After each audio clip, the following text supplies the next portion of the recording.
हरे कृष्ण। ओम नमो भगवते वासुदेवाय। नमो नमो भगवते वासुदेवाय। ओम नमो भगवते वासुदेवाय।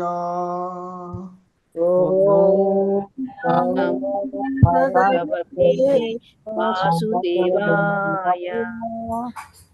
ओम नमो भगवते वासुदेवाय। ओम नमो भगवते वासुदेवाय। नारायणं नमस्कृत्य नरं चैव नरोत्तमम्। नारायणं नमस्कृत्य नरं चैव नरोत्तमम्। देवीं सरस्वतीं व्यासं ततो जयमुदीरयेत्। देवीं सरस्वतीं व्यासं ततो जयमुदीरयेत्। नष्टप्रायेष्वभद्रेषु नित्यं भागवत सेवया। नष्टप्रायेष्वभद्रेषु नित्यं भागवतसेवया। भगवती उत्तमश्लोके भक्तिर्भवति नैष्टिकी। भगवती उत्तमश्लोके भक्तिर्भवति नैष्टिकी। హరే కృష్ణ అందరికి. సో ఈరోజు హరే నిత్యం భాగవత సేవయ అనేటువంటి కార్యక్రమానికి ఇస్కాన్ శ్రీ శ్రీ రాధా గోవింద ఆలయం తరపున స్వాగతం సుస్వాగతం అందరికీ. సో ఈ నిత్యం భాగవత సేవయలో మనము శ్రీమద్ భాగవతము 4వ స్కందము 11వ అధ్యాయములో ఉన్నటువంటిది. ఈరోజు ఈ 11వ అధ్యాయంలోని 8, 9 మరియు 10వ శ్లోకాలను ఇస్కాన్ సంస్థాపక ఆచార్యులైనటువంటి శ్రీల ప్రభుపాదుల వారి యొక్క వివరణము ద్వారా ఈ శ్లోకాలను చూద్దాము. హరే కృష్ణ.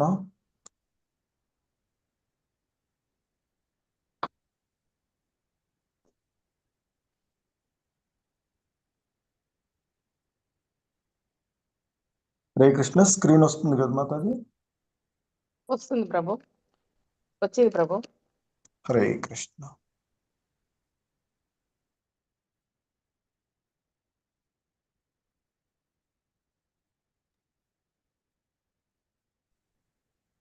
హరే కృష్ణ. శ్రీమద్ భాగవతము 4వ స్కందము 11వ అధ్యాయము 8వ శ్లోకము.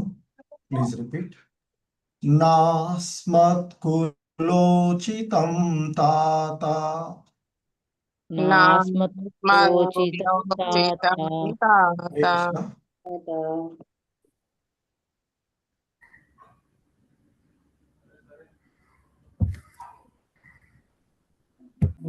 హరే కృష్ణ. వినిపిస్తుంది మాతాజీ? వినిపిస్తుంది ప్రభు, వినిపిస్తున్నారు ప్రభు. ఓకే. హరే కృష్ణ. నాస్మత్కులోచితం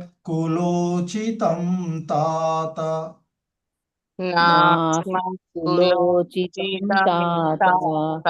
నాస్మత్కులోచితం తాత నాస్మత్కులోచితం తాత. కర్మైతత్సద్విగర్హితం కర్మైతద్విగర్హితం. కర్మైతత్సద్విగర్హితం కర్మైతద్విగర్హితం. కర్మైతత్సద్విగర్హితం కర్మైతద్విగర్హితం. వదో యదుపదేవానాం వధో యదుపదేవానాం వదో యదుపదేవానాం వధో యదుపదేవానాం వదో యదుపదేవానాం వధో యదుపదేవానాం ఆరబ్ధస్తే కృతైన సాం ఆబ్ధస్తే కృతైన సాం ఆరబ్ధస్తే కృతైన సాం ఆరబ్ధస్తే కృతైన సాం ఆరబ్ధస్తే కృతైన సాం ఆరబ్ధస్తే కృతైన సాం నాస్మత్కులోచితం తాత కర్మైతత్సద్విగర్హితం మత్కులోచితం తాత కర్మ తస్సద్విగర్హితం నాస్మత్కులోచితం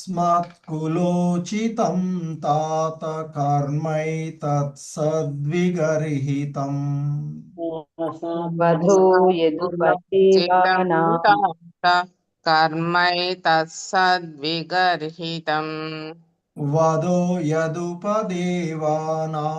ఆరబ్ధస్తే కృతైన సాం వధో యదుపదేవానాం ఆరబ్ధస్తే కృతైన సాం కృతైన సాం వదో యదుపదేవానాం ఆరబ్ధస్తే కృతైన సాం వధో యదుపదేవానాం ఆరబ్ధస్తే కృతైన సాం హరే కృష్ణ. మొత్తం శ్లోకం నాస్మత్కులోచితం తాత కర్మైతత్సద్విగర్హితం వదో యదుపదేవానాం ఆరబ్ధస్తే కృతైన సాం నాస్మత్కులోచితం కర్మైతత్సద్విగర్హితం వధో యదుపదేవానాం ఆరబ్ధస్తే కృతైన సాం.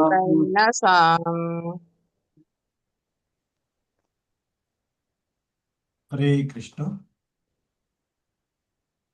వెంకట నరసింహదాస్ ప్రభు. హరే కృష్ణ ప్రభుజీ. ఇందుమతి నాస్మత్వలోచితం తాత కర్మైతత్సద్విగర్హితం వధో యదుపదేవానాం ఆరబ్ధస్తే కృతైన సాం. హరే కృష్ణ ప్రభుజీ. హరే కృష్ణ. ఇందుమతి మాతాజీ. హరే కృష్ణ ప్రభు ప్రణామాలు. నాస్మత్కులోచితం తాత కర్మైతత్సద్విగర్హితం వధో యదుపదేవానాం ఆరబ్ధస్తే కృతైన సాం. హరే కృష్ణ ప్రభు. హరే ధన్యవాదాలు. కృష్ణ. బాల సరస్వతి మాతాజీ, వసుంధర మాతాజీ. హరే కృష్ణ ప్రభుజీ.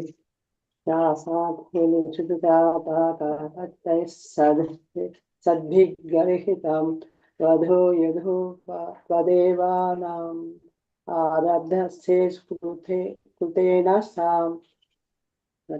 హరే కృష్ణ. హరే కృష్ణ ప్రభుజీ. నాస్మత్కులోచితం తాత కర్మైతత్సద్విగర్హితం వధో యదుపదేవానాం ఆరబ్ధస్తే కృతైన సాం. హరే కృష్ణ. హరే కృష్ణ. ఈ శ్లోకంలో ఉన్నటువంటి పదాల యొక్క అర్థాలు, భావము చూద్దాము. హరే కృష్ణ. నాస్మత్కులోచితం నాస్మత్కులోచితం మన వంశమునకు తగనిది. మన వంశమునకు తగనిది. తాత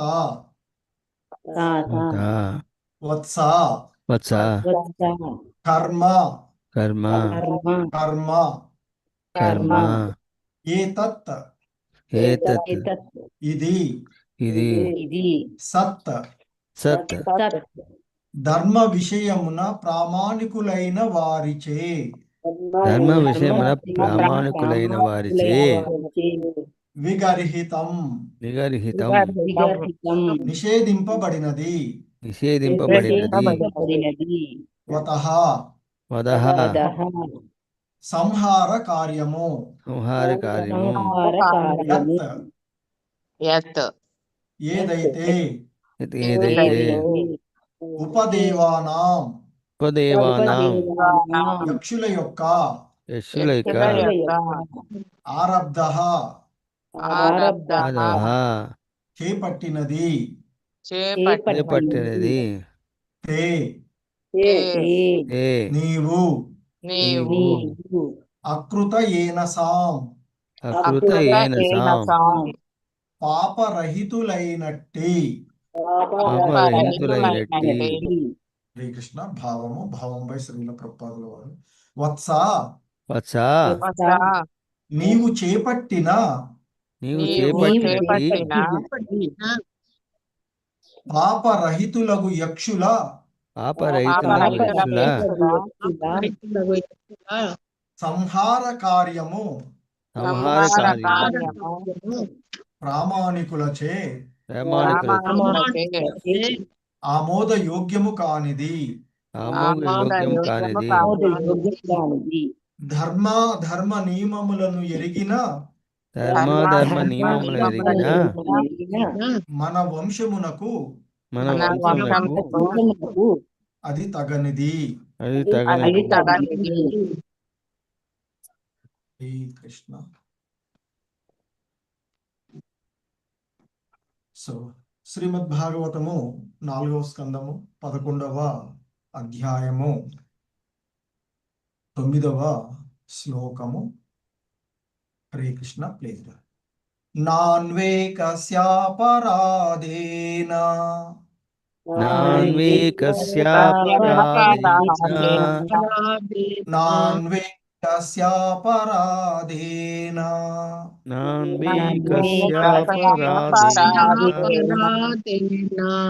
నన్వేకస్యాపరాధేన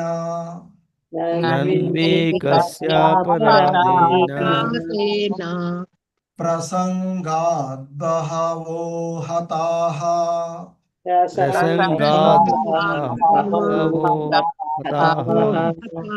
ప్రసంగాద్ బహవో హతాః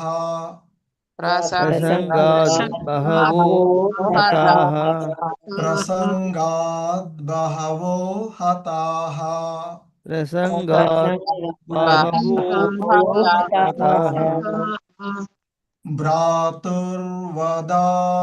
భ్రాతుర్వదాభితప్తేన భ్రాతుర్వదాభితప్తేన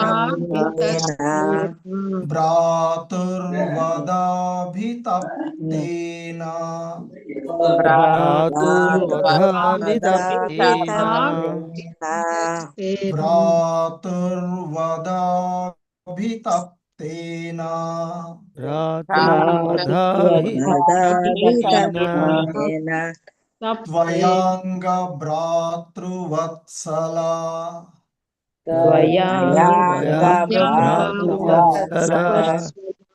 త్వయాంగ భ్రాతృవత్సల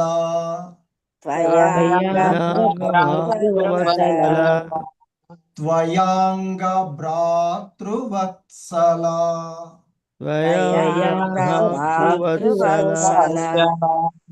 హరే కృష్ణ.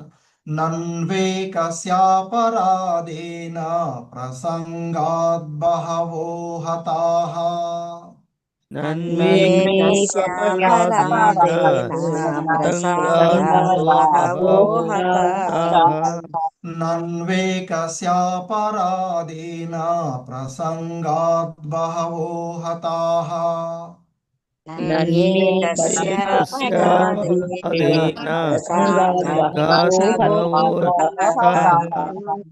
భ్రాతుర్వదాభితప్తేన త్వయాంగ భ్రాతృవత్సల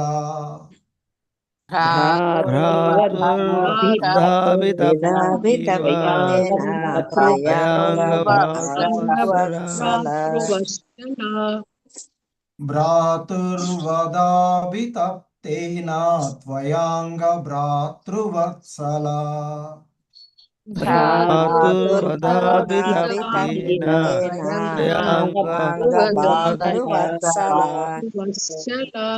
హరే కృష్ణ మొత్తం శ్లోకం చూద్దాం. నన్వేకస్యాపరాధేన ప్రసంగాద్బహవో హతాః భ్రాతుర్వదాభితప్తేన త్వయాంగ భ్రాతృవత్సల.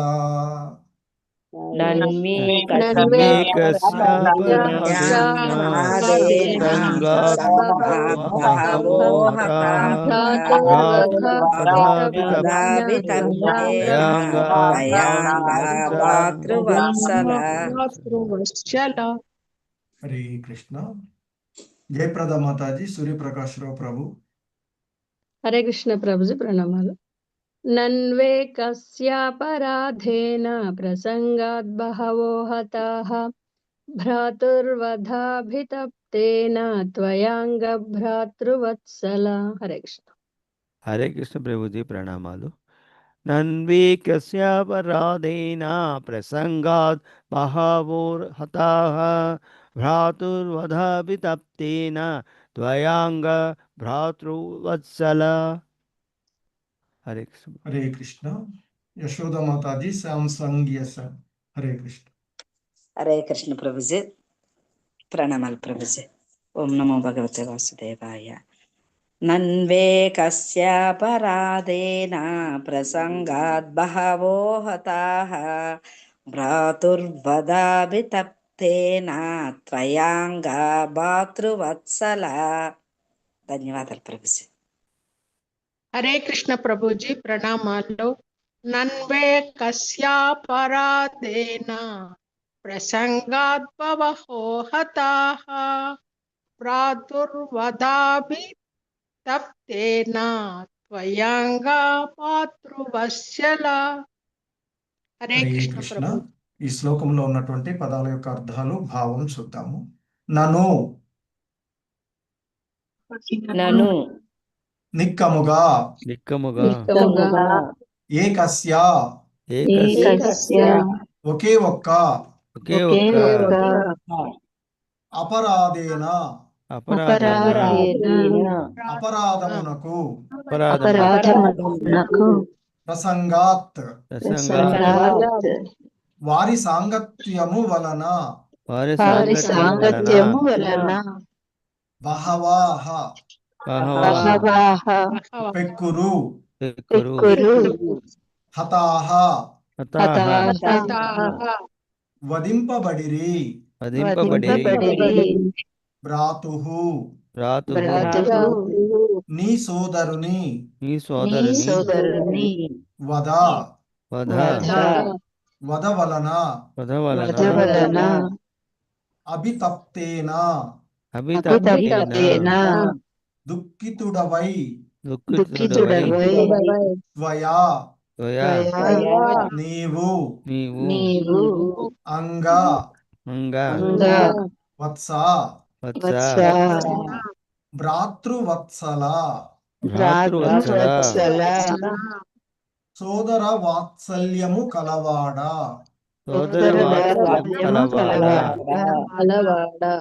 హరే కృష్ణ. భావము, భావంపై శ్రీల ప్రభుపాదులు. వత్స సోదరుని పట్ల నీవు మిక్కిలి అనురాగమును కలిగి ఉన్నావనియు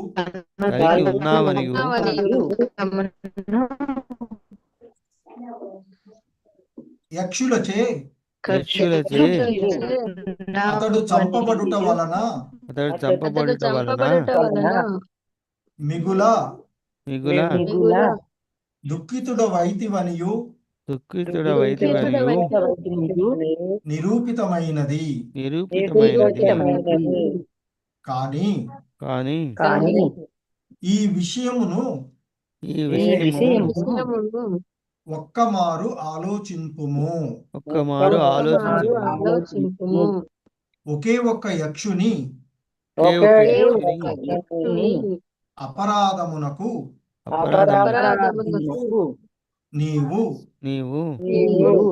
అమాయకులగు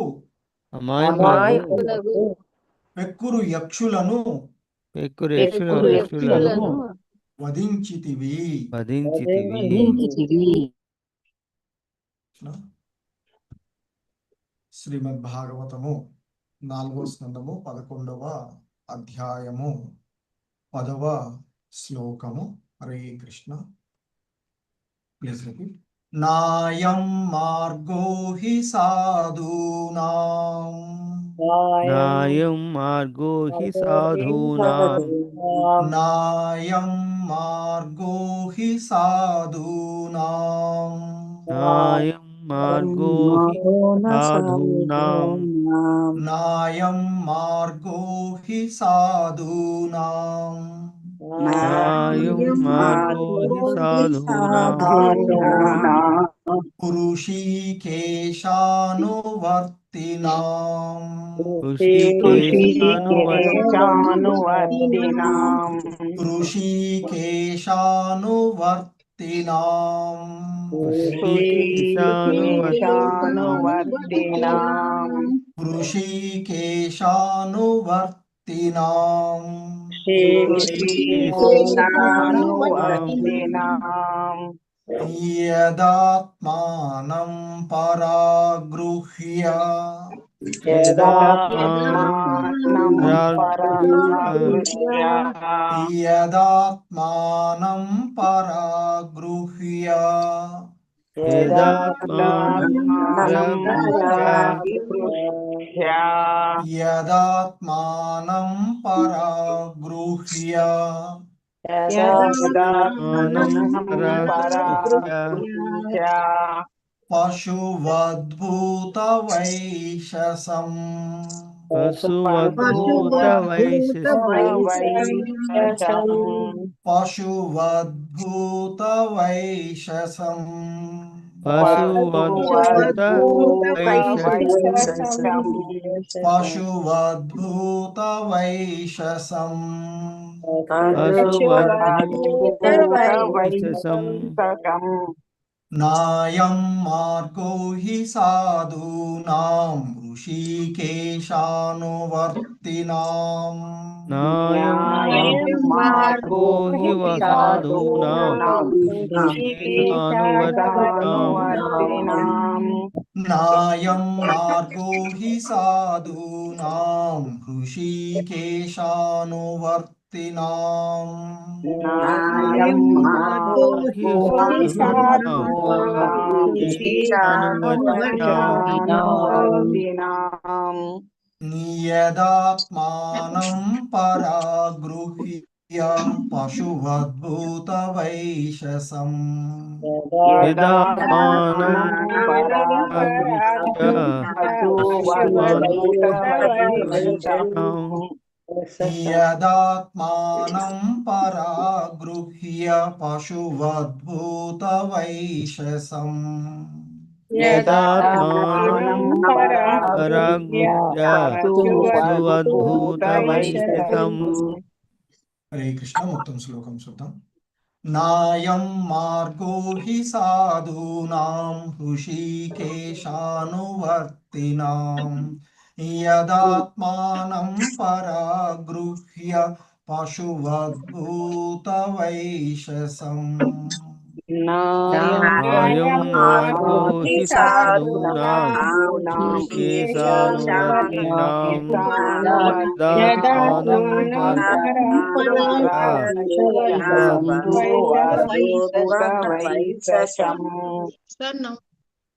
హరే కృష్ణ. నాగరత్న మాతాజీ, సుబ్బారావు ప్రభు. హరే కృష్ణ. హరే కృష్ణ. నాగరత్నం మాతాజీ, సుబ్బారావు ప్రభు. సుబ్బారావు ప్రభు. ప్రభుజీ. హరే కృష్ణ ప్రభుజీ. హరే కృష్ణ. నాయం మార్గో హి సాధూనాం ఋషికేశానువర్తినాం. యదాత్మానం పరాగృహ్య పశువద్భూత వైశసం. హరే కృష్ణ. మాధవి నీలప్ మాతాజీ, భక్తవత్సల మురారిదాస్ ప్రభు. హరే కృష్ణ ప్రభు. నాయం మార్గో హి సాధూనాం ఋషికేశానువర్తినాం. యదాత్మానం పరాగృహ్య పశువద్భూతవైషసం. హరే కృష్ణ ప్రభు. హరే కృష్ణ ప్రభుజీ. హరే కృష్ణ. నాయం మార్గో హి సాధూనాం ఋషికేశానువర్తినాం యదాత్మానం సరాగృహ్య పశువద్భూతవైససం. హరే కృష్ణ ప్రభు. హరే కృష్ణ. నాగరత్నం మాతాజీ, శ్రీలత మాతాజీ. హరే కృష్ణ. శ్రీలత మాతాజీ. హరే కృష్ణ ప్రభుజీ. ప్రణామాలు ప్రభుజీ. నాయం మార్గో హి సాధూనాం ఋషికేశానువర్తినాం యదాత్మానం పరాగృహ్య పశువద్భూత వైశసం. హరే కృష్ణ ప్రభుజీ. ధన్యవాదాలు ప్రభుజీ. హరే కృష్ణ. నాగరత్న మాతాజీ. హరే కృష్ణ. ఉజ్వల మాతాజీ. హరే కృష్ణ. నాయం మార్గో హి సాధూనాం ఋషికేశానువర్తినాం యదాత్మానం పరాగృహ్య పశువద్భూత వైశసం. హరే కృష్ణ. హరే కృష్ణ ప్రభుజీ. నాయం మార్గో హి సాధూనాం ఋషికేశానువర్తినాం యదాత్మానం పరగృహ్య పశువద్భూత వైశసం. హరే కృష్ణ ప్రభుజీ. ధన్యవాదాలు. రామాంజని మాతాజీ. రామాంజని మాతాజీ. హరే కృష్ణ ప్రభుజీ. నాయం మార్గో హి సాధూనాం ఋషికేశానువర్తినాం యదాత్మానం పరాగృహ్య పశువద్భూత వైశసం. హరే కృష్ణ ప్రభుజీ. హరే కృష్ణ. సో ఈ శ్లోకంలో ఉన్నటువంటి పదాల యొక్క అర్థాలు, భావము, భాష్యము చూద్దాము. నా నా కూడదు. కూడదు. కూడదు. అయం అయం ఈ ఈ మార్గః మార్గః పతమును పథమును హి నిక్కముగా సాధూనాం సాధు పురుషుల యొక్క ఋషికేశ భగవానుని అనువర్తినాం అనుసరించు వారలు యత్ ఏదైతే ఆత్మానం ఆత్మను పరాక్ దేహముగా గృహ్య భావించుట పశువత్ జంతువుల వలె భూత ప్రాణుల వైశసం వద. భావము బై శ్రీల ప్రభుపాదుల వారు. మనుజుడు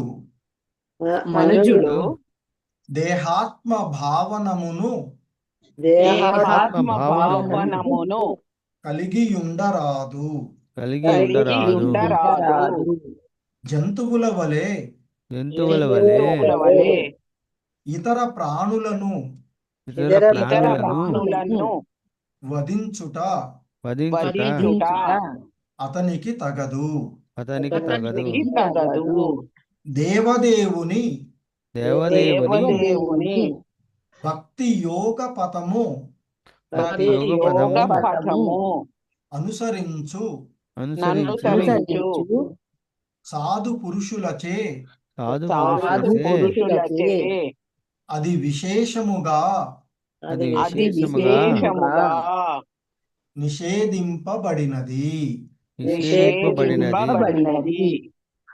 హరే కృష్ణ. సో భాష్యము బై శ్రీల ప్రభుపాదుల వారు. భాష్యము. సాధూనాం ఋషికేశానువర్తినాం అను పద సమూహము మిగుల ప్రధానమైనది. సాధువు అనగా సాధు మహాత్ముడని భావము. ఇంతకు సాధువెవడు? దేవదేవుడగు హృషికేశుని భక్తియోగ పథము అనుసరించువాడే సాధు పురుషుడు. ఈ విషయముననే నారద పంచరాత్రము ఋషికేశ సేవనం భక్తి రుచ్యతే అని పలికినది. అనగా ఇంద్రియములతో దేవదేవుడగు శ్రీకృష్ణునికి ఉపయుక్తమగు సేవను గూర్చడి భక్తి అనబడును. కనుక భక్తి యోగమునందు నెలకొనినవాడు ఎందులకై ఇంద్రియ భోగమునకు అర్రులు చాచవలెను. ధ్రువుడు భగవానుని విశుద్ధ సేవకుడనియు ఎందులకై అతడు అనవసరంగా జంతువుల వలె దేహాత్మ భావనలో నెలకొనవలెననియు మనువు పలుకుచున్నాడు. వేరొక జంతువు దేహము తన ఆహారమని జంతువు తలచుచుండును. ఆ భావనలోనే అది దానిపై దాడి చేయును. మానవుడు, ముఖ్యంగా భగవంతుని యొక్క భక్తుడు ఆ రీతి వర్తించరాదు. సాధు పురుషుడు అనవసరంగా ఎన్నడూను జంతువులను వధించరాదు. హరే కృష్ణ. ఇది ఈరోజు ఈ శ్లోకమునకు శ్రీల ప్రభుపాదుల వారి యొక్క భావము మరియు భాష్యము. హరే కృష్ణ. ఓం అజ్ఞానతిమిరాంధస్య జ్ఞానాంజనశలాకయా చక్షుర్మిలితం యేన తస్మై శ్రీ గురవే నమః. శ్రీచైతన్యమనోభీష్టం స్థాపితం యేన భూతలే స్వయం రూపః కదా మహ్యం దదాతి స్వపదాంతికం. వందేహం శ్రీగురు శ్రీయుతపదకమలం శ్రీగురూన్ వైష్ణవాంశ. శ్రీరూపం సాగ్రజాతం సహగణ రఘునాథాన్వితం తం సజీవం సాద్వైతం సావధూతం పరిజన సహితం కృష్ణ చైతన్యదేవం. శ్రీ రాధా కృష్ణ పాదాన్ సహగణ లలితా శ్రీ విశాఖాన్వితాంశ.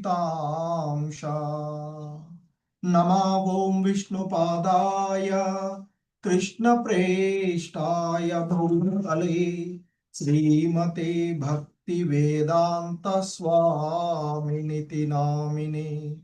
నమస్తే సారస్వతే దేవే గౌరవాణి ప్రచారిణే నిర్విశేష శూన్యవాది పాశ్చాత్యదేశతారిణే. జయ శ్రీ కృష్ణ చైతన్య ప్రభు నిత్యానంద శ్రీ అద్వైత గదాధర శ్రీవాసాది గౌర భక్త వృంద. హరే కృష్ణ కృష్ణ కృష్ణ హరే హరే, హరే రామ రామ రామ హరే హరే. హరే కృష్ణ. సో ఈ శ్రీమద్ భాగవతము 4వ స్కందము మరి 11వ అధ్యాయమైనటువంటి స్వయంభువ మనువు ధ్రువునికి బోధించుట అనేటువంటి, అంటే యుద్ధమును నిలుపమని స్వయంభువ మనువు ధ్రువునికి బోధిస్తూ ఉన్నటువంటి అంశము అది. సో మరి ధ్రువుడు యక్షులను విచక్షణ రహితంగా సంహరిస్తూ ఉన్నటువంటి సందర్భంలో అది తెలుసుకున్నటువంటి మనువు మహర్షులతో కూడి అక్కడికి వచ్చి మరి మనువు ధ్రువుడితో అంటూ ఉన్నటువంటి విషయాన్ని చూస్తాం. మనువు అంటున్నాడు, పూర్వపు శ్లోకంలో చూసాము, ఓ వత్స, దయచేసి ఆగుము. అనవసరమగు క్రోధము చెందుట మంచిది కాదు. అది నరకద్వారము వంటిది. వాస్తవమునకు నిరపరాధులైన యక్షులను చంపి నీవు హద్దు మీరుతూ ఉన్నావు. సో అంటూ ఆయన పూర్వపు శ్లోకంలో పలికినటువంటిది. సో ఇక్కడ మరి ఇంకా కొనసాగింపుగా ఈరోజు మనం చూస్తూ ఉన్నటువంటి ఈ 8వ శ్లోకంలో ఆయన అంటూ ఉన్నారు, నాస్మత్ కులోచితం తాత కర్మై తత్సద్విగర్హితం వదో యదుపదేవానాం ఆరబ్ధస్తే కృతైన సాం. సో ఇక్కడ ఆయన అంటున్నాడు, నా అస్మత్ కులోచితం. ఇక్కడ అస్మత్ కుల అంటే మన వంశమునకు ఉచితం. ఇక్కడ నా అస్మత్ కుల ఉచితం అని చెప్పబడుతూ ఉన్నటువంటి అంశం. అంటే నీవు చేస్తూ ఉన్నటువంటిది అంతకుముందే అన్నాడు కదా, ఓ వత్స దయచేసి ఆగు, అనవసరమైనటువంటి క్రోధం చెందడం అనేది మంచిది కాదు అని ఆయన చెప్పి ఇవాటి శ్లోకంలో కొనసాగింపుగా నా ఇక్కడ అంటున్నాడు, నా అస్మత్ కులోచితం అంటే ఇది మన వంశానికి తగినది కాదు. నువ్వేదైతే చేస్తూ ఉన్నావో ఇది మన కులానికి, మన వంశానికి తగినది కాదు.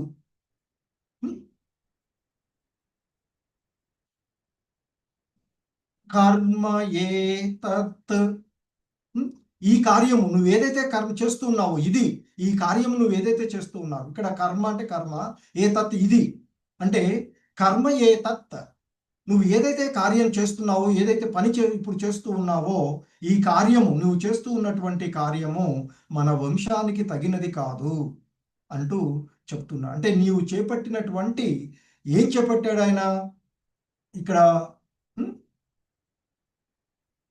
చెప్పబడుతూ ఉన్నటువంటి సత్ విగర్హితం అంటే ధర్మ విషయంలో ప్రామాణికులైనటువంటి వారి చేత నిషేధింపబడినటువంటిది నువ్వు చేస్తున్నావు. ఏం చేస్తున్నావు? వదో యదుప దేవానాం. ఇక్కడ ఉపదేవానం యద్, ఇక్కడ వద్ యద్. ఎందుకంటే ఇది హింస.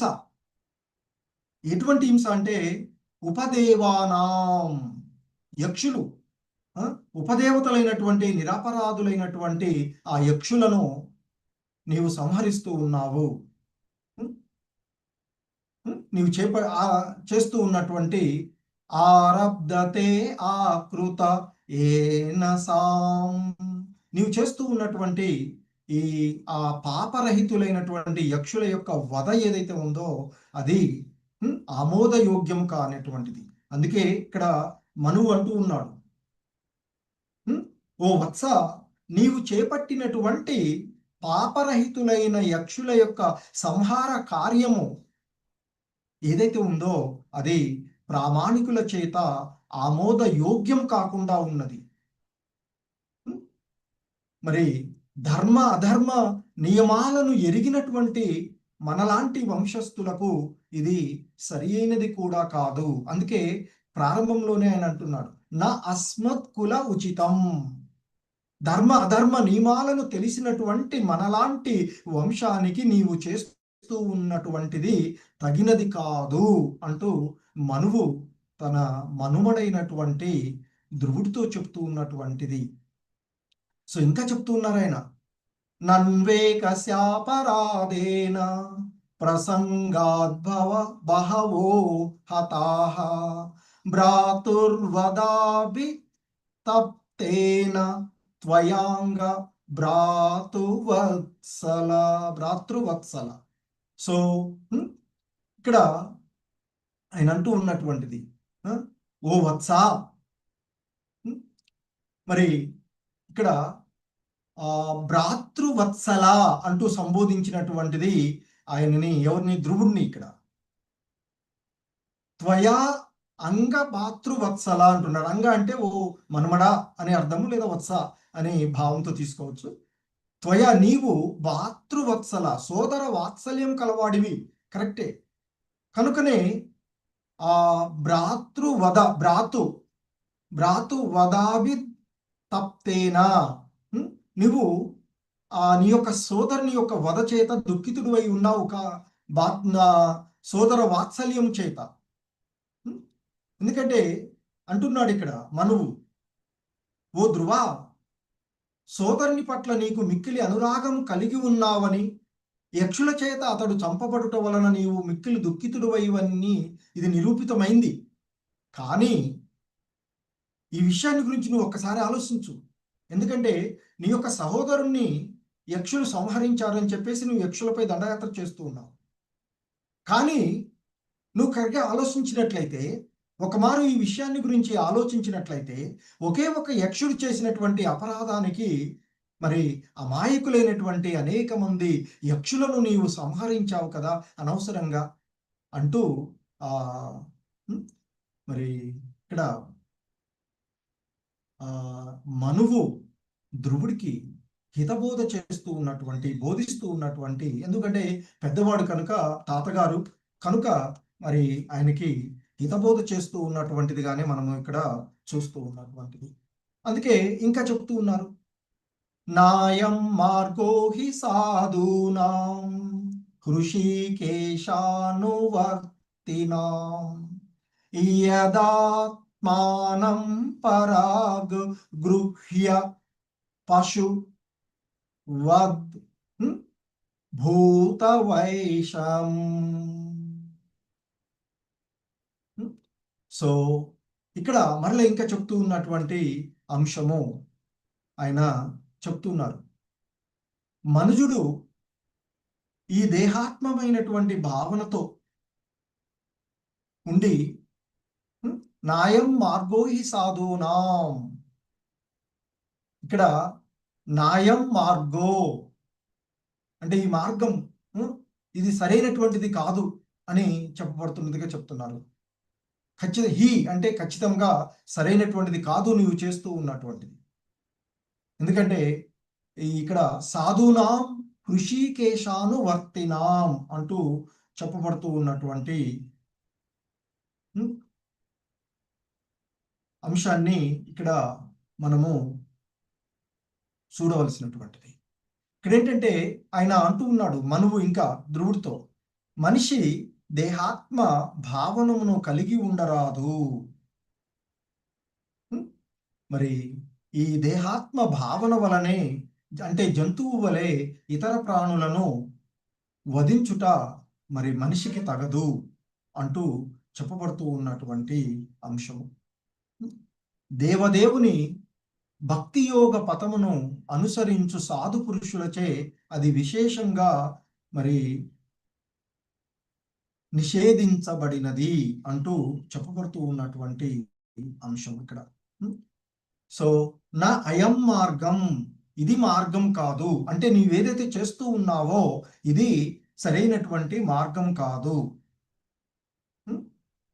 అందుకే హి సాధూనాం, సద్భక్తుల కొరకు అంటూ, లేదా సాధు పురుషుల యొక్క అభిప్రాయంగా చెప్తూ ఉన్నారు ఆయన. అంటూ ఇక్కడ హృషీకేశాను వర్తినాం అంటూ ఈ శ్లోకంలో చెప్పబడినటువంటి హృషీకేశాను వర్తినాం అంటే ఆ హృషీకేశుడు అంటే ఇంద్రియ ఆధీశుడైనటువంటి ఆ హృషీకేశుడైనటువంటి శ్రీకృష్ణుణ్ణి అనుసరించేటువంటి వారికి అని చెప్తున్నారు.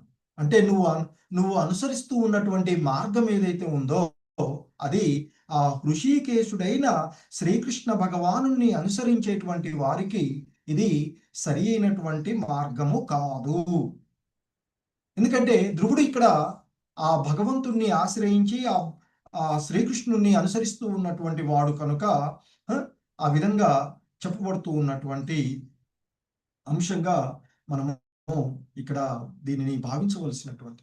అలాగే యదాత్మానం పరాక్ గృహ్య అంటూ చెప్పబడుతున్నట్టు, అంటే తమ యొక్క స్వరూపాన్ని బయట విషయాలకు మళ్లించి అని అర్థంగా చెప్పుకోవచ్చు. ఇక్కడ యత్ ఏదైతే ఇక్కడ యదా ఆత్మానం పరాక్ గృహ్య అంటే ఈ మరి జంతువుల వలె ఇతర ప్రాణులను వధించడానికి అనేటువంటి భావన, లేకపోతే తమ స్వరూపాన్ని బయట విషయాల వైపుకు మళ్లించి ఉండటము అని కూడా చెప్పవచ్చు.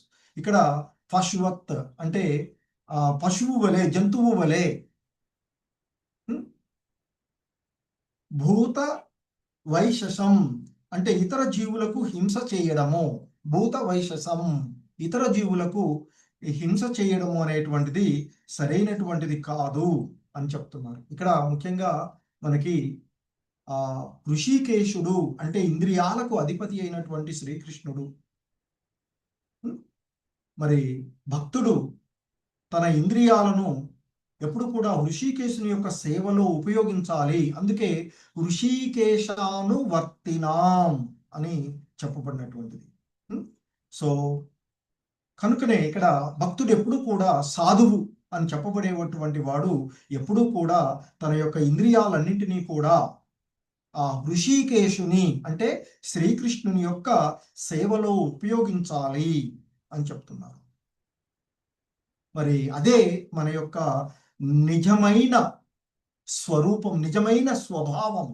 కానీ భోగ ఆసక్తి వలన, ఈ ఇంద్రియ భోగ వాంఛల వలన మనం ఏం చేస్తూ ఉన్నాము, మన యొక్క నిజ స్వరూపమైనటువంటి కృష్ణదాస, కృష్ణుని యొక్క దాసులము అనేటువంటి భావాన్ని మరిచిపోయి జంతు స్థాయికి పడిపోతూ ఉన్నాము అనేటువంటిది ఇక్కడ మనకి శ్రీల ప్రభుపాదుల వారు చెప్తూ ఉన్నటువంటిది. మరి అలా ఉండకుండా ఆచరణలో చేయవలసినటువంటిది ఏంటంటే, మనము అంటే జంతు ప్రవర్తన నుండి బయటపడడానికి మనము భక్తి భావనలో మాంసాహారం వదిలివేయడము, క్రూరత్వము లేకుండా ఉండడము, స్వార్థ జీవనము వదిలివేయాలని చెప్తారు. అందుకే సాధారణంగా చెప్తూ ఉంటారు మనకి శ్రీల ప్రభుపాదుల వారు లేదా పరంపరలో ఉన్నటువంటి ఆచార్యులు చెప్తారు, మాంసాహారము, క్రూరత్వము, స్వార్థ జీవనము ఇవి సద్భక్తుని మార్గం కాదు అని చెప్తారు. సాధు మార్గం కాదు, సాధువులకు అది ఉచితమైనది కాదు అని చెప్తారు. సో ఇక్కడ మరి ధ్రువుడు క్రూరత్వంగానే ప్రవర్తిస్తూ ఉన్నటువంటిది కనుక ఇక్కడ సరైనది కాదు అంటూ హితబోధ చేస్తూ ఉన్నారు మనువు. ఎందుకంటే సాధువుకి ఉండవలసినటువంటిది దయా, హింస, కృష్ణ సేవ, ఇవే మంచి మార్గాలు, సన్మార్గాలుగా చెప్పబడుతూ ఉంటది.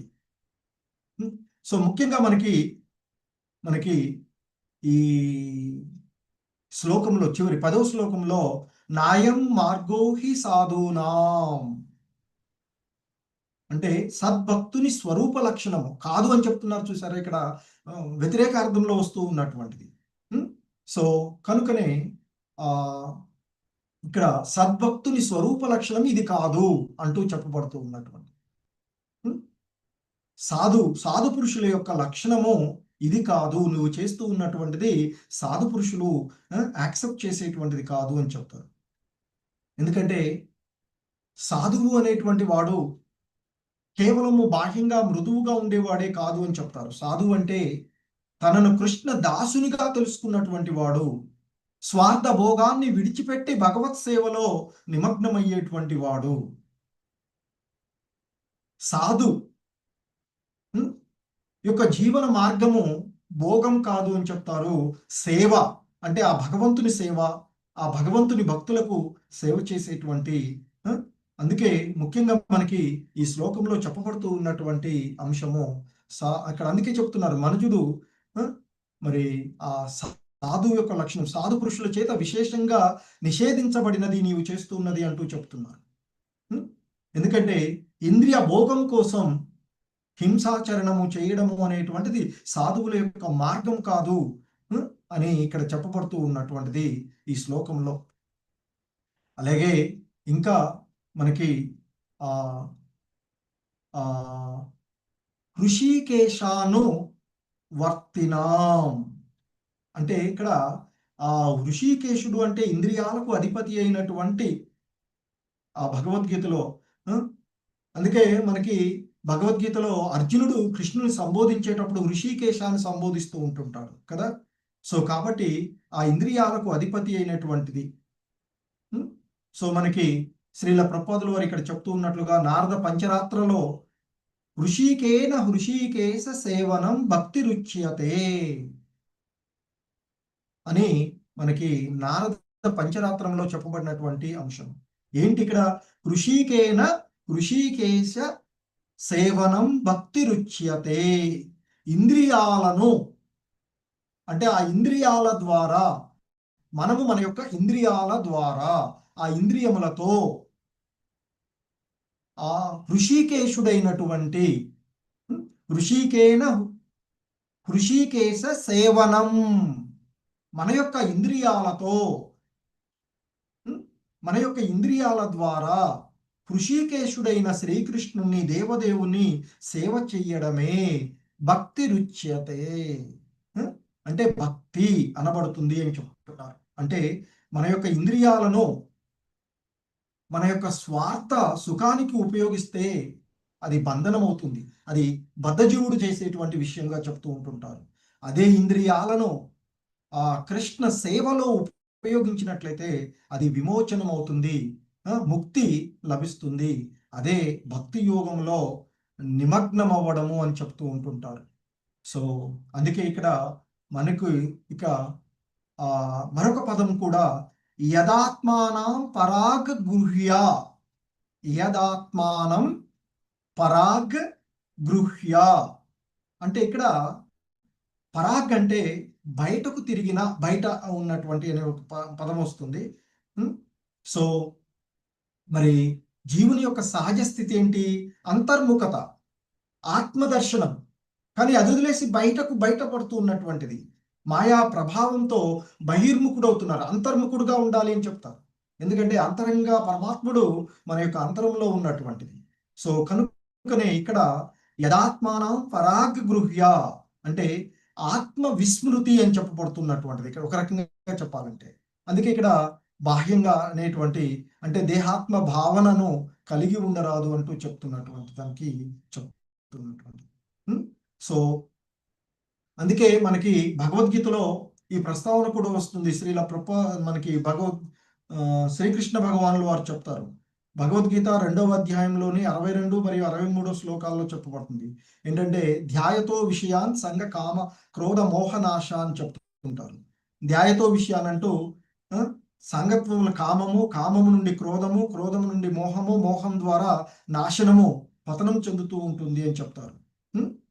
సో అంటే ఈ ఆత్మస్వరూపము మరుగున పడిపోతుంది ఈ బాహ్యమైనటువంటి విషయాల యొక్క సంగతంలోనికి రావడం వల్ల అని చెప్పబడుతూ ఉన్నటువంటిది. అలాగే ఈ శ్లోకంలో మరొక పదంగా 4వ మనం తీసుకున్నట్లయితే లాస్ట్గా ఉన్నటువంటి పశువదాద్భూత వైశసం. పశువద్భూత వైశసం అంటే జంతు స్థితి అంటే ఏమిటి అనేది ఇక్కడ చెప్పబడుతూ ఉన్నటువంటిది. ఏంటంటే ఇక్కడ పశువు అంటే ఒక జంతువు మాత్రమే అని కాదు అని అర్థం. అలా బాహ్యాన్ని మాత్రమే చూసేటువంటి వాడు, అంటే అంతర్ముఖ తత్వాన్ని మర్చిపోయినటువంటి వాడు ప్రతి ఒక్కడు కూడా పశువుతోనే సమానంగా సంబోధించబడుతూ ఉంటుంది. సో సాధారణంగా జంతువులు తన ఇంద్రియ సుఖం కోసం ఇతర జీవులను హింసిస్తూ ఉంటుంది. ఎందుకంటే దాని ప్రవృత్తి, దాని యొక్క ఆహారంగా ఇతర జీవులను, మృగాలు ఉన్నట్లయితే పులులు, సింహాలు ఇవన్నీ చూస్తే, తోడేళ్ళు, ఇవన్నీ ఇతర జీవులు తనకు ఆహారంగా భావించి వాటిని హింసిస్తూ ఉంటుంటాయి. అలాగే చింట్లో చూస్తే మనం పిల్లులు, ఎలుకలను చేస్తూ ఉంటుంది. సో జంతువులు తన యొక్క ఇంద్రియ సుఖం కోసం జీవులను హింసిస్తూ చేస్తుంది. మరి అదే స్థాయికి మానవుడు కూడా దిగజారితే అది భూత వైశసం, జీవహింస. వైశసం అంటే వధ, జీవుల యొక్క వధ, అదే జీవ హింసగా చెప్పబడుతున్నట్టు. కానీ భాగవత ధర్మం ఏంటి? మనకి అహింస, దయ, సమత్వము మీద ఆధారపడి ఉన్నటువంటిది. భగవద్గీతలో కూడా భగవంతుడు చెప్తాడు మనకి, భగవద్గీతలో అహింస, దయ, సమత్వం, అన్ని జీవుల సర్వజీవుల యొక్క సమత్వ భావంతో ఉండాలి అని చెప్తారు. సో కనుకనే ఇక్కడ మనకు ఇది చెప్తూ ఉన్నటువంటి జీవుడు ఎప్పుడూ కూడా నిత్యము కృష్ణదాసుడుగా ఉండాలి. కానీ భోగాలకు మనం ఇదైనట్లయితే అది బంధనానికి గురి అవుతుంది. సేవాభావంలో ఉన్నట్లయితే అది మన యొక్క స్వరూప ధర్మమే, అది మనకి ముక్తిని కలుగజేస్తుంది. సో కాబట్టి ఆత్మ స్వరూపాన్ని మరిచి ఇంద్రియ సుఖం కోసం జీవించడం అనేది సాధు మార్గం కాదు. అందుకే సాధువుల చేత నిరసించబడినది అని చెప్పబడుతూ ఉన్నటువంటిది.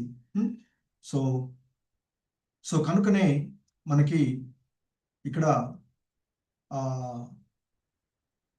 ముఖ్యంగా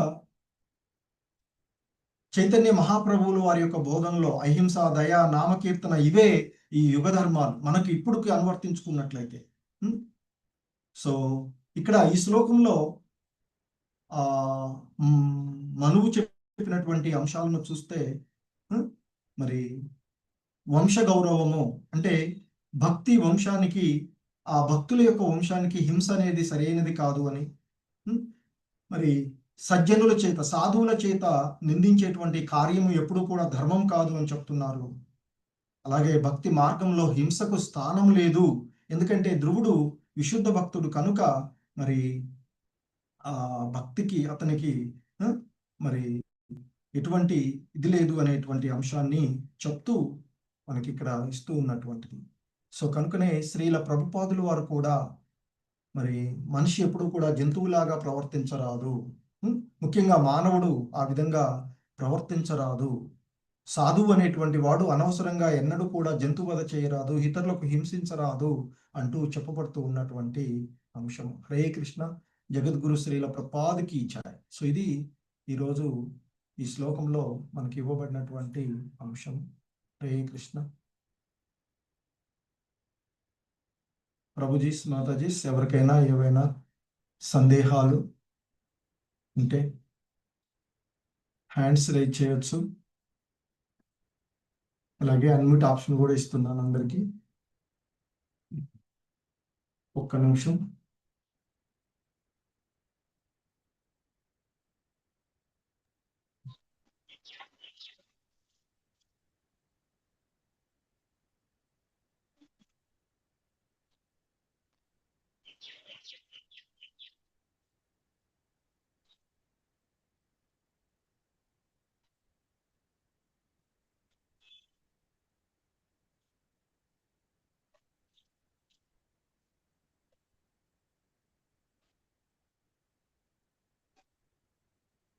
హరే కృష్ణ.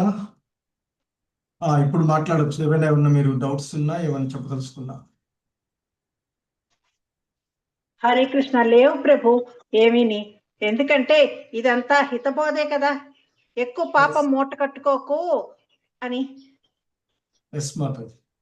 ఇందులో పెద్దగా ఏమీ లేవు సార్ ప్రభు సందేహాలు.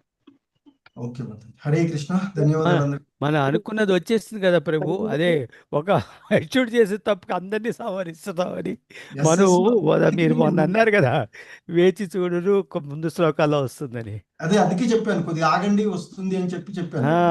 చాలా ఇంకా చాలా శ్లోకాలు ఇదే వివరణ చాలా ఇస్తారు. మను బోధన ఈ చాప్టర్ చివరి దాకా అదే ఉన్నట్టుంది. మను ఇదే కొనసాగుతున్నట్టుంది. చాలా డీటెయిల్ గా ఉంది మధువు యొక్క బోధనలో ధ్రువుడికి. అంటే మా జీవనంలో ఎలా ఉండాలి అనేటువంటి అంశాలను కూడా ఇందులో బోధిస్తూ ఉన్నట్లుగా ఉంది. చాలా ఉన్నాయి అవి, ఇంకా చూడాలి. కానీ ఇక్కడ మానవులకు మూల పురుషుడు కదా ఆయన, మరి మానవులకు ధర్మమే బోధించాలి కదా. అలాంటప్పుడు తన మనవడే ఒకరి కోసం ఇంత కొంతవరకు యుద్ధం చేసేవు సరిపోయింది, ఇంకా పాపం మూట కట్టుకోకు అంటూ చెప్తున్నాడు. అందుకే అన్నాడు చాలా ఇవాళ పౌరుషవాక్యాలే వాడినట్లు ఉంటుంది. ఎందుకంటే మన వంశముకి ఇది తగదు అంటూ మాట్లాడిన నా అస్మత్ కులోచితం తాత అన్నాడు. ఓ మనవడా, నువ్వు చేస్తుంది అసలు ఇది మన కులాన్ని, మన వంశానికి ఇది నువ్వు అప్రతిష్ట చేస్తున్నట్లుగా అన్నట్టుగా మాట్లాడినట్టుగా కూడా భావించవచ్చు. అంటే వేరే తాతగారులు అలాగే కదా మాట్లాడతారు.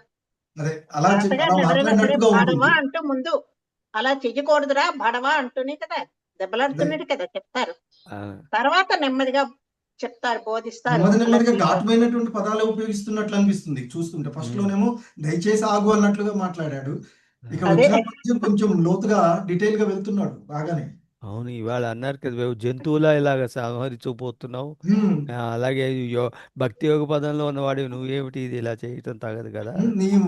నువ్వేంటి భగవద్గీతలో కనుక కృష్ణుడు అర్జున్తో అన్నట్లే ఉంది. సొరకలు బాగానే ఇచ్చాడు, సొరకలు బాగానే పెట్టాడు ఆయన. అక్కడ ఫస్ట్ అంటాడు, ఎప్పుడైతే నేను నీకు శిష్యుడిని అనగానే ఆహా, మరి ఇప్పుడు దాకా నువ్వు తెలిసిన వాళ్ళలాగా ఇంతవరకు అన్ని తెలిసినట్టు మాట్లాడుతున్నావు, ఇప్పుడు మాట్లాడావు, కానీ మూర్ఖుడిలాగా ప్రవర్తిస్తున్నావు అని ఒకేసారి మూర్ఖుడా అని అవును, మాట్లాడాడు. మూర్ఖుడని కూడా అన్నాడు కదా నెక్స్ట్ అన్నట్టే దాని అర్థం అక్కడ. అవును, ఇప్పటికి కూడా పెద్దవాళ్ళు చిన్నపిల్లల్ని పశువా అని తిడతారు కదా, ఏమీ ఆలోచించకుండా చేస్తే. అదే. హరే కృష్ణ. రవీంద్ర ప్రభు అన్మ్యూట్ చేసుకో. కృష్ణ ప్రభుజీ ధన్యవాదాలు. ప్రభుజీ ఇప్పుడు మామూలుగా కొన్ని దేవతలకు కూడా పెడతారు కదా, పశువులను వధిస్తారు, ఈ బలి చేస్తారు, మరి వాళ్ళు కూడా పాపం చేసినట్లేనా మరి దేవతలకు వచ్చి? ప్రభు యాక్చువల్ గా ఈ దేవతలకు పెట్టడం ఇది ఆల్రెడీ నేను చాలా సార్లు చాలా మంది చాలా డౌట్స్ లో ఇవి ఇంతకుముందు అధ్యాయంలో వచ్చినటువంటివే. ఎక్కడ కూడా ఏ దేవతకి కూడా బలి చేస్తూ చేయవలసింది లేదు. యజ్ఞాల్లో సమర్పించేటువంటిది అది కూడా ఏంటంటే యజ్ఞ ఫలాన్ని చేసినటువంటి బ్రాహ్మణుడు సరైనటువంటి విధంగా యజ్ఞము చేసిన దాన్ని నిరూపించడానికి యజ్ఞంలో వధ ఒకటి జరుగుతుంది, తద్వారా అది ఉన్నత స్థితికే చేరుతుంది అనేటువంటిది ఉంది తప్ప మిగిలిన ఎక్కడ కూడా దేవతలకు జంతువులను బలి చేసి తినాలి, అదేంటంటే మన యొక్క ఈ ఇంద్రియ వాంఛని దేవత పేరు చెప్పి చేస్తూ ఉన్నటువంటిదిగానే చెప్పబడుతుంది ఇప్పుడున్నటువంటి ఈ పరిస్థితులలో. వాస్తవానికి ఎక్కడా కూడా పురాణాల్లో చెప్తుంది ఏంటంటే యజ్ఞయాగాదులు నిర్వహించినప్పుడు ఫలాలు సరైనటువంటిగా వచ్చాయా లేదా పరీక్షించుకోవడానికి మాత్రమే ఆ వధ చేయడం అనేటువంటిది యజ్ఞ వధ, అది వేరు ఉంటుంది. కానీ మిగతాది ఎక్కడ కూడా లేదు ప్రభు. అదంతా కూడా ఇక మన అవసరాలు మన వీటితో చేసినటువంటిదిగానే భావించాల్సిన. మేబీ ఈజ్ రిఫరింగ్ టు గ్రామ దేవత ప్రభు. ప్రధానం కదా ప్రభు, యజ్ఞంలో చేస్తే ఆహుతి అంటాం కదా, పవిత్రంగా ఆహుతి, అదే యజ్ఞ ఆహుతికి వస్తుంది. అంటే మామూలుగా చంపితే ఏ ప్రయోజనం లేకుండా అది వధ, గాని ఒక దైవ కార్యం కోసం చేస్తే అది ఆహుతి. అందుకని ఇక్కడ వధ అని మాట్లాడాడు. ఇక్కడ వచ్చిన దాంట్లో వధ అనే పదమే వాడబడింది.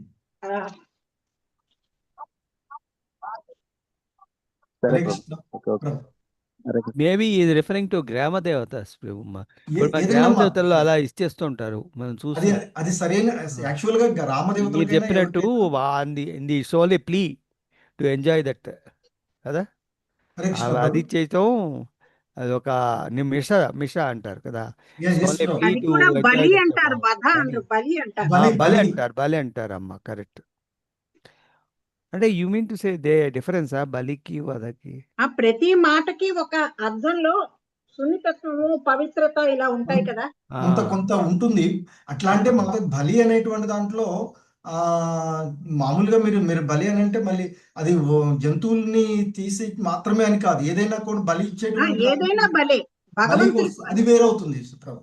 అంటే అక్కడ జీవుల్నే ఇవ్వాలని ఏం లేదు బలిలో.